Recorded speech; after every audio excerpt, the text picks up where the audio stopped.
بسم اللہ الرحمن الرحیم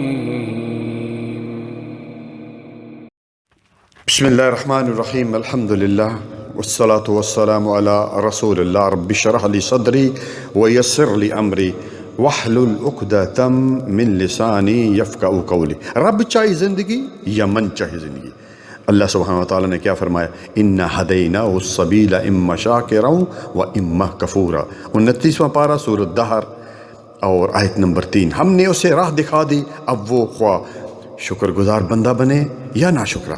معزز سامعین کرام، اللہ سبحانہ وتعالیٰ نے نبیوں اور رسولوں کے ذریعے اور آسمانی کتابوں کے ذریعے ہر انسان کو سیدھے راستے کی نشاندہی کر دی ہے کہ کون سا راستہ جنت میں جا رہا ہے اور کون سا جہنم کو جا رہا ہے۔ دنیا پر کسی میں بھی یعنی کسی شخص کے ساتھ زبردستی نہیں کی۔ دیکھیے، کوئی آپ کو زبردستی شراب نہیں پلا سکتا، کوئی زبردستی زنا اور چوری نہیں کرا سکتا۔ خیر اور شر کے دونوں راستے بتا دیے، جیسے کہ سورۃ البلد 30واں پارہ آیت نمبر 10 میں کیا فرمایا اللہ تعالیٰ نے کہ وَهَدَيْنَاهُ النَّجْدَيْنِ، کہ ہم نے دونوں راستے بتا دیے۔ پیارے بھائیو، انسان کو ایک حالت میں نہیں رکھا۔ پہلے انسان عالم ارواح میں تھا، پھر بچپن، پھر جوانی، جوانی سے بڑھاپا، بڑھاپے سے موت، موت سے برزخ یعنی قبر کی زندگی، اور برزخ سے دوبارہ اٹھنا یعنی میدان حشر، حساب و کتاب کا دن، اور پھر آخر میں جزا و سزا کے بے شمار منزلوں سے گزر کر اس کی آخری جگہ یا جنت ہے یا جہنم ہے۔ اللہ ہم سب کو جنت الفردوس میں جگہ عطا فرمائے، آمین یا رب العالمین۔ اسی طرح پیارے بھائیوں، جیسے کہ میں نے آپ کو بتایا کہ دونوں راستے بتا دیے۔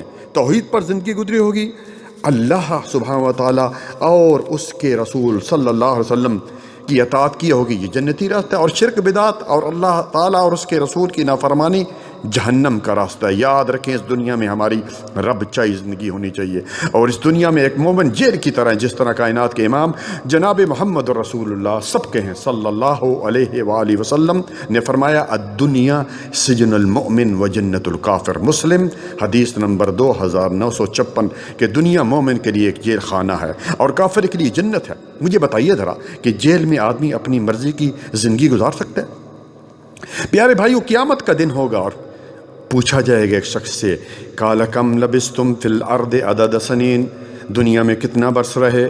ملک صاحب، چودھری صاحب، گجر صاحب، شیخ صاحب، خان صاحب، مولوی صاحب، گوندل صاحب، مفتی صاحب، کتنا رہے دنیا میں؟ جواب آئے گا قالوا لبسنا یوما او بعض یوم، ایک دن یا ایک دن سے کم، یعنی دن کا کچھ حصہ۔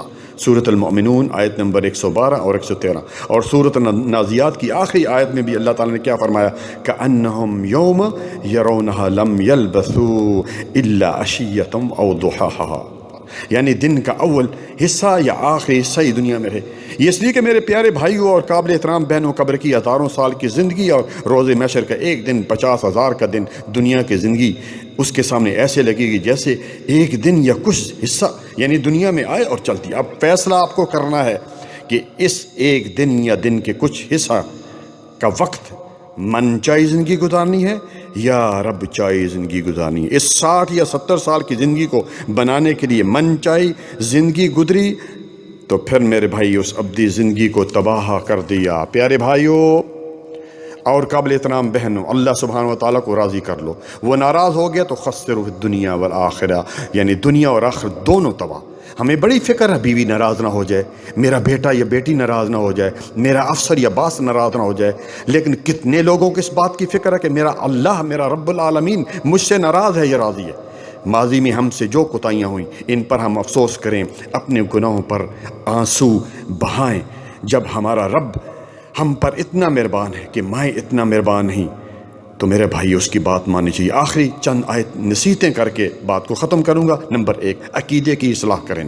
نمبر 2، شرک جیسا بڑا گناہ اس سے بچیں، یعنی اپنی زندگی کو توحید پر گزاریں۔ نمبر 3، اعمال میں سب سے اہم عمل نماز ہے، 5 نمازوں کی پابندی کریں اور اس کے ساتھ نوافل کی پابندی کریں۔ نمبر 4، بدعات سے بچیں، کیونکہ ہر بدعت گمراہی ہے اور ہر گمراہی کا ٹھکانہ جہنم ہے۔ نمبر 5، حقوق اللہ کے ساتھ حقوق العباد کا بھی خاص خیال رکھیں کہ اللہ تعالیٰ اپنے تو حق شاید معاف کر دے، مگر بندوں کے حقوق آپ صلی اللہ علیہ وسلم نے کیا فرمایا؟ شہید کے تمام گناہ معاف الا الدین، مگر قرضہ جو لوگوں سے لیا تھا اس کا جواب دینا ہوگا۔ نمبر 6 اپنا اخلاق درست رکھیں۔ نمبر 7 کسی کو بھی تکلیف نہ پہنچائیں۔ نمبر 8 توبہ استغفار کرتے رہیں۔ اے پیارے بھائی اور میری پیاری بہن، نرم اور ملائم بستر پر سونے سے پہلے سچی جو ہے وہ توبہ کر لیں۔ کیا پتہ کہ وہ رات ہماری دنیا کی آخری رات ہو اور اگلی صبح قبر میں جانا ہو۔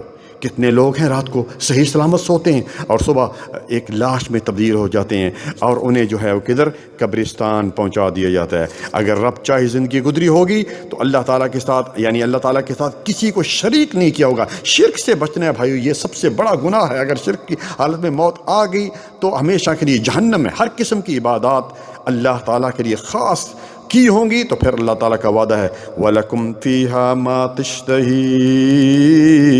أَنفُسُكُمْ وَلَكُمْ فِيهَا مَا تَدَّعُونَ۔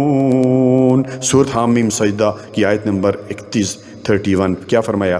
جس چیز کو تمہارا جی چاہے گا اور جو تم مانگو گے سب تم کو ملے گا۔ دنیا میں ہمارے آنے کا کچھ مقصد ہے اور وہ اللہ تعالیٰ نے سورۃ ذاریات کی آیت نمبر 56 میں فرمایا وَمَا خَلَقْتُ الْجِنَّ وَالْإِنسَ إِلَّا لِيَعْبُدُونَ۔ ہم نے جن و انسانوں کو اپنی عبادت کے لیے پیدا کیا۔ مقصد کیا ہے؟ اللہ تعالیٰ کی عبادت۔ یہ بیوی، یہ بچے، یہ ہماری ضرورت ہے۔ مکان ضرورت، کھانا پینا ضرورت، ورنہ جانور بھی زندگی گزار رہے ہیں، کھا پی رہے ہیں، بچے بھی پیدا کر رہے ہیں، مگر مرنے کے بعد ان سے کوئی حساب کتاب نہیں۔ مگر ہماری ہر وقت آزمائش ہو رہی ہے پیارے بھائیوں۔